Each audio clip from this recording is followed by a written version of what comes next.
Ladies and gentlemen, welcome to Pierce Foundation. How are you? আশা করি তোমরা অনেক ভালো আছো। তো গাইস, আজকে আমরা approaches and methods এই কোর্সের একটা গুরুত্বপূর্ণ টপিক বা কোশ্চেন নিয়ে আলোচনা করব। যেটাকে আমরা সংক্ষেপে আসলে ইএনটি বলে থাকি এই কোর্সটাকে। তো গাইস, কোশ্চেনটা হচ্ছে discuss the role of reform movement in the history of second language teaching. অথবা এই কোশ্চেনটা এরকম ভাবে আসতে পারে যে what is reform movement, discuss the role of reform movement in the history of second language teaching. তো ফার্স্ট অফ অল গাইস, আমরা এই রিফর্ম মুভমেন্টের আগের কিছু প্রেক্ষাপট সম্পর্কে জানি। রিফর্ম মুভমেন্টের আগে আসলে ল্যাঙ্গুয়েজ টিচিং এর যে মেথডস গুলো ছিল তার মধ্যে সবচেয়ে প্রসিদ্ধ মেথড হচ্ছে গ্রামার ট্রান্সলেশন মেথড, যেটাকে আমরা সংক্ষেপে অ্যাক্রোনিমে বলে থাকি জিটিএম। তো এই জিটিএমটা মেইনলি ফোকাস করেছে কিসের উপরে?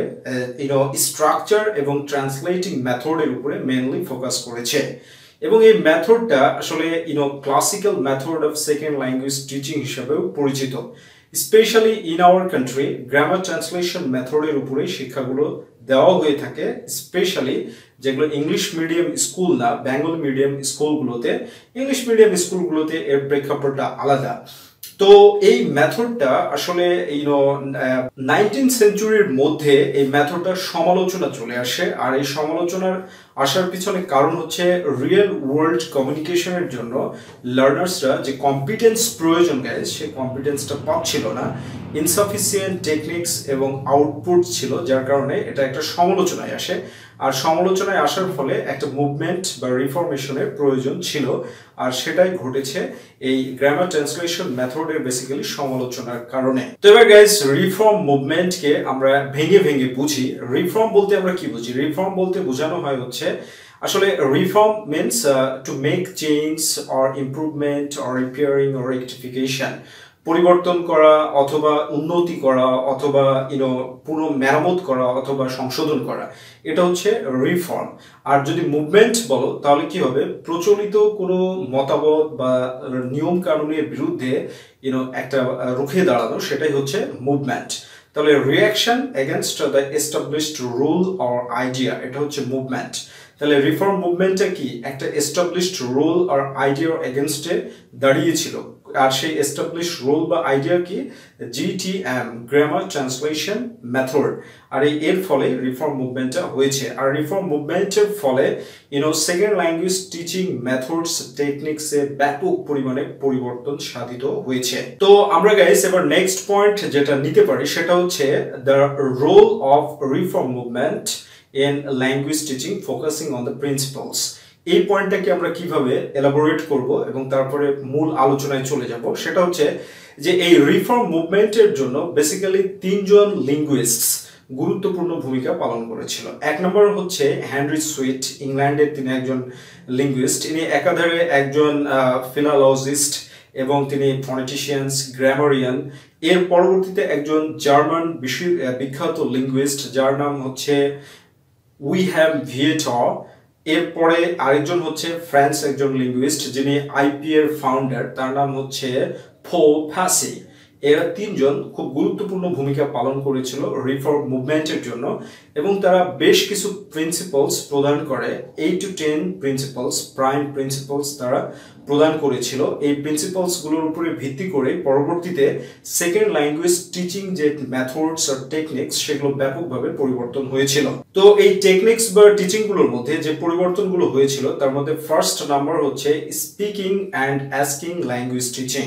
তো speaking and asking language teaching বলতে আসলে কি বোঝানো হয়েছে? এখানে যেটা বোঝানো হয়েছে সেটা হচ্ছে যে এই প্রায়র টু রিফর্ম মুভমেন্ট আসলে ল্যাঙ্গুয়েজ টিচিং এর জন্য, সেকেন্ড ল্যাঙ্গুয়েজ টিচিং এর জন্য যে মেথডস গুলো ছিল সেই মেথডস গুলো প্রতিষ্ঠিত ছিল হচ্ছে রাইটিং এবং রিডিং এর উপরে, only focusing on writing and reading. কোনোভাবেই সেই মেথড গুলোতে স্পিকিং, লিসেনিং এন্ড আস্কিং এর কোনো রকমের কোনো গুরুত্ব দেওয়া হতো না। বাট রিফর্ম মুভমেন্টের কয়েকটা প্রিন্সিপালস এর ফলে এই স্পিকিং অ্যান্ড আস্কিং যে ল্যাঙ্গুয়েজ টিচিং পদ্ধতি, সেটা কিন্তু কি হয়, চালু হয়েছিল বা জন্ম নিয়েছিল। এই দুইটা প্রিন্সিপাল আমি উল্লেখ করছি, সেটা হচ্ছে first number spoken language, emphasis on spoken language, এটা হচ্ছে একটা প্রিন্সিপাল রিফর্ম মুভমেন্টের। আর আরেকটা প্রিন্সিপাল যেটা রিফর্ম মুভমেন্টের সেটা হচ্ছে target language based classroom discourse. Target language based classroom discourse, এই দুইটা প্রিন্সিপাল এর ফলে speaking and asking language teaching technique বা মেথড বা যে সিস্টেম সেটা কিন্তু চালু হয়েছিল। সো ফার্স্ট নাম্বার যেটা সেটা হচ্ছে speaking and asking language teaching.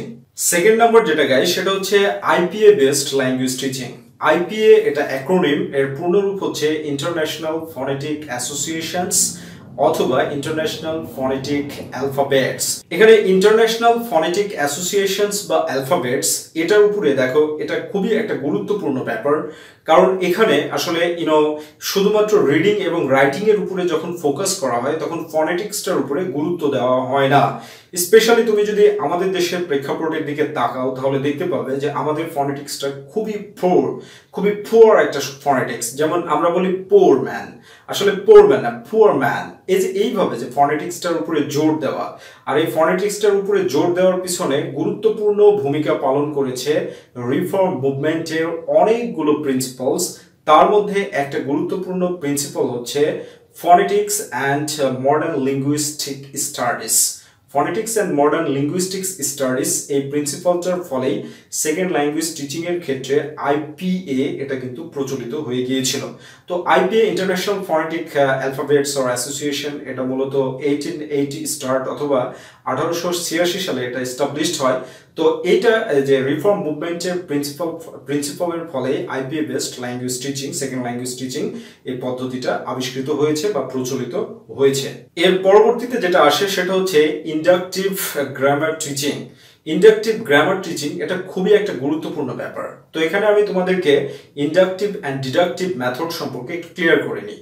Deductive মেথডটা কি প্রত্যক্ষভাবে শেখানো, অর্থাৎ ধরে ধরে শেখানো, যে I go to school, I subject, go verb, I school হচ্ছে নাউন, এখানে এক্সটেনশন হিসেবে কাজ করছে, এই যে এইভাবে ব্যাখ্যা দেওয়া এটা হচ্ছে ডিডাকটিভ। আর এখানে এই ডিডাকটিভ গ্রামার টিচিং মেথডটা আসলে লেংদি মেথড। এই মেথডের ফলে কি স্টুডেন্টরা গ্রামারের উপরে বেশি ফোকাস করার ফলে speaking, listening, that means four skills of language এটার উপরে গুরুত্ব দিতে পারে না। এই জন্য গ্রামার ট্রান্সলেশন মেথডের একটা প্রিন্সিপাল, একটা স্ট্রং প্রিন্সিপাল হচ্ছে সেটা হচ্ছে grammar is taught or would be taught inductively. এটার ফলে কি হয়েছে, ইন্ডাকটিভ গ্রামার টিচিং এই পদ্ধতিটা চালু হয়েছে রিফর্ম মুভমেন্টের পরবর্তীতে। এবং গাইস এখানে বলে রাখি যে রিফর্ম মুভমেন্টের পরে যতগুলো new methods of second language teaching এসেছে সবগুলোই inductive way of grammar teaching এটাই ফলো করে থাকে। যেমন ডিএম ডিরেক্ট মেথডে ইন্ডাকটিভলি গ্রামারটাকে টিচ করা হয়, তারপরে সিএলটি তে ইন্ডাকটিভলি টিচ করা হয়ে থাকে, এএলএম এ ইন্ডাকটিভলি টিচ করা হয়ে থাকে, এসএলটি তে ইন্ডাকটিভলি টিচ করা হয়ে থাকে, টিবিএলটি তে ইন্ডাকটিভলি টিচ করা হয়ে থাকে। আশা করি তোমরা এগুলোর পূর্ণরূপ জানো, যার কারণে বলছি না, ভিডিও বেবাজায় লম্বা হয়ে যাবে, যার কারণে লেন্থি হয়ে যাবে। তো এইভাবে ইন্ডাকটিভ গ্রামার টিচিং মেথডটা আবিষ্কৃত হয় বা আবির্ভূত হয়। ইন্ডাকটিভ গ্রামার টিচিং মেথড বলতে এখানে মূলত এটা বোঝানো হয় যে সেলফ কারেকশন গ্রামারের জন্য। আর ইন্ডাকটিভ গ্রামার টিচিং মেথডের পয়েন্ট হচ্ছে দুইটা। কয়টা পয়েন্ট? দুইটা পয়েন্ট। এক নম্বর হচ্ছে যে শিক্ষার্থীরা যথেষ্ট কথা বলার পরে গ্রামারটাকে শেখানো এবং তাদেরকে নিজেদের মাধ্যমে ভুলটাকে বের করা বা সংশোধিত হওয়া। আর দ্বিতীয় নম্বর হচ্ছে যখন শুধু প্রয়োজন হবে তখনই গ্রামার বা স্ট্রাকচারের উপরে ফোকাস করা। কারণ ওরাল কমিউনিকেশনের জন্য আমরা শুধুমাত্র মিনিং বেসড যে কমিউনিকেশন সেটার উপরে জোর দিয়ে থাকে, বেসিক্যালি স্ট্রাকচার বেসের উপরে কম জোর দেওয়া হয়ে থাকে। যেমন এখানে একটা আমি উদাহরণ দিই যে স্ট্রাকচারের উপরে কম কি জন্য, এই স্ট্রাকচারটাকে অনেক ছোট করে ফেলা হয়েছে ওরাল কমিউনিকেশনের জন্য। যেমন আই অ্যাম, এটাকে কি করা হয়েছে আই উইল কে কি করা হয়েছে আইল। এবং আমেরিকানরা তো আরো ছোট করেছে, আই ওয়ান্ট টু, এটাকে বলছে কি আই ওয়ানা। তারপরে আই এম গোয়িং টু, এটাকে আমেরিকানরা কি বলছে আই এম গোনা। তারপরে আবার শুড বি কে আমেরিকানরা কি করছে শুডা, উড বি কি করছে উডা। তো এই যে এইভাবে গ্রামারটাকে ছোট করা, ব্রিফ করে নেওয়া, শর্ট করে নেওয়া, এটা কিন্তু ইন্ডাকটিভ গ্রামার টিচিং এর ফলেই কিন্তু হয়েছে। ঠিক আছে, তাহলে this is one of the very much significant changes of language teaching technique or system because of the principle of reform movement. Finally আমি তোমাদের সামনে যেটা দেখাতে চাই গাইস সেটা হচ্ছে replacing of translation by oral discussion. অথবা এটাকে তুমি এইভাবে বলতে পারো ওরাল ডিসকাশন ল্যাঙ্গুয়েজ টিচিং। এই oral discussion language teaching this is very much fruitful.